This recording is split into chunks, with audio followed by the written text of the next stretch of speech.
ต่อไปเส้นทางที่ตามรับฟังข่าวพยากรณ์อากาศพยากรณ์อากาศประจำวันที่28มังกร2026ความกดดันสูงของอากาศเย็นยังจะสืบต่อปกคลุมอยู่ทั่วทุกภาคของประเทศลาวด้วยกำลังปานกลางสมทบกับกระแสลมตะวันออกเฉียงเหนือพัดปกคลุมซึ่งจะเห็นให้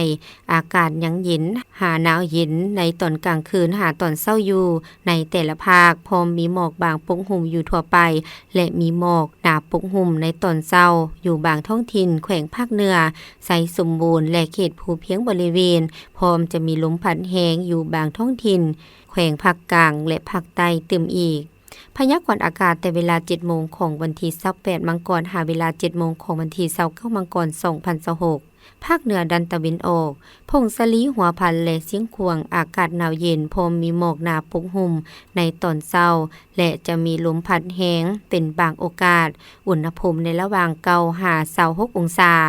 ภาคเหนือดันตะวันตกแขวงหลวงน้ำทาโบกแก้วอุดมไซหลวงพ่อบางและไซยามบุรีอากาศเย็นหาหนาวเย็นพร้อมมีหมอกหนาปกคลุม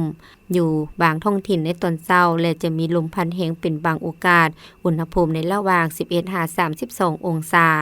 นครหลวงเวียงจันทน์อากาศเย็นพร้อมมีหมอกบางปกคลุมอยู่ทั่วไปในตอนเช้าและจะมีลมพัดแรงอยู่บางบริเวณอุณหภูมิในระหว่าง18หา32องศาภาคกลางแขวงเวียงจันทน์บุรีคำไซคำมวนและสวรรณเขตอากาศเย็นหาดาวเย็นในตอนกลางคืนหาตอนเช้าพร้อมมีหมอกบางปกคลุมอยู่ทั่วไปและจะมีลมพัดแรงอยู่บางท้องถิ่นอุณหภูมิในระหว่าง15หา33องศาแขวงไซสมบูรณ์อากาศหนาวเย็นพร้อมมีหมอกหนาปกคลุมอยู่ในตอนเช้าและจะมีลมพัดแรงอยู่บางบริเวณอุณหภูมิในระหว่าง12หา30องศาภาคใต้แขวงสารวันจำปาสักสีกองและอัตตปืออากาศเย็นในตอนกลางคืนหาตอนเช้าพร้อมมีหมอกบางปกคลุมอยู่ทั่วไป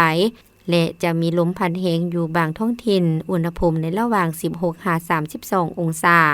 สำหรับเขตภูเพียงบริเวณอากาศหนาวเย็นพร้อมมีหมอกหนาปกคลุมอยู่ทั่วไปในตอนเช้าและจะมีลมพัดแรงเป็นบางโอกาสอุณหภูมิในระหว่าง8หา26องศา